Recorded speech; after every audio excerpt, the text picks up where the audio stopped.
The deep web may be 500 times bigger than the normal web.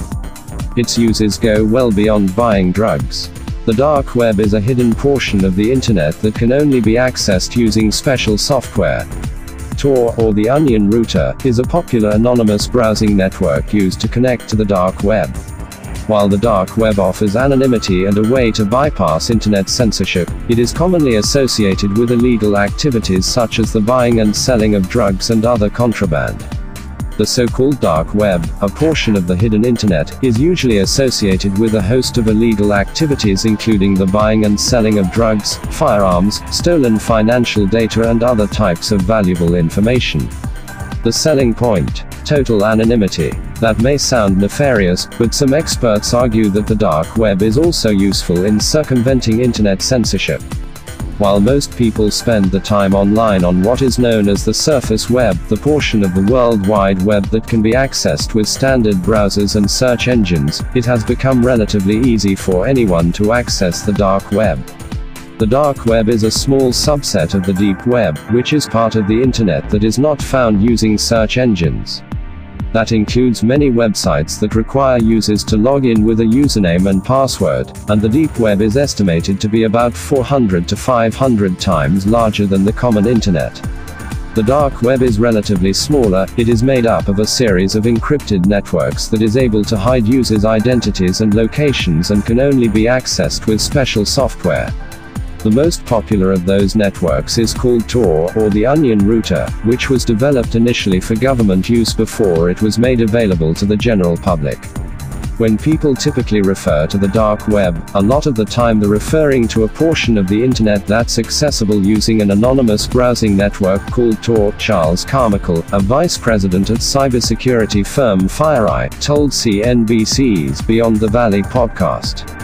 One of the primary functions of the Tor network is that it allows users to access Onion pages which are specially encrypted for maximum privacy.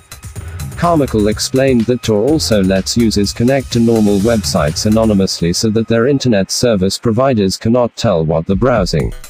Similarly, the websites will not be able to pinpoint the location of the users browsing the pages.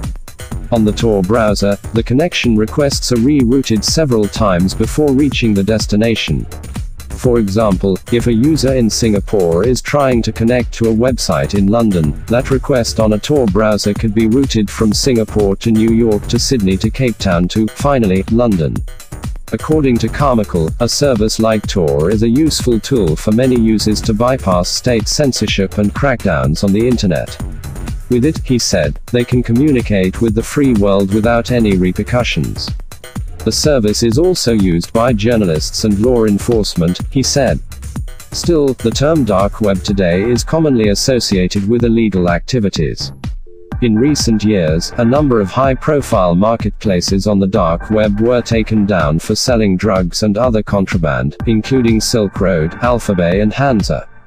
Law enforcement agencies around the world have been working hard to take down communities on the dark web that criminals use, according to James Chappell, co-founder of a London-based threat intelligence company Digital Shadows.